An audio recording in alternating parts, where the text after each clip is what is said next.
This particular activity is good for high-level intermediate to advanced level players.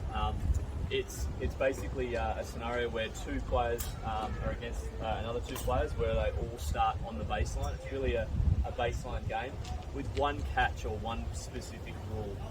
And that is if the player on the ad court hits a backhand, both players need to switch midpoint. And so same thing on this side, player on the ad court, if they play a backhand, obviously they switch side. Now if you've got a lefty on the court, then you could change that up. They might be a forehand on that side, or if you've got two lefties, you kind of switch the sides to that side. But assuming you've got all right-handers, that's a key rule. So so an example here, coach will feed the ball in, and then the rally will be played out. Now often players are trying to play to this player's backhand. If they get it there, obviously they've got to switch midpoint. If this player was to hit it over this side, they'd have to switch.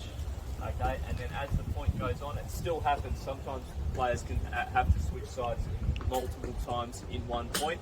And what happens here is it becomes a really good tactical battle. Once players get used to the format, because it does take a few points for players to get used to it, becomes a real battle in terms of players trying to find this side.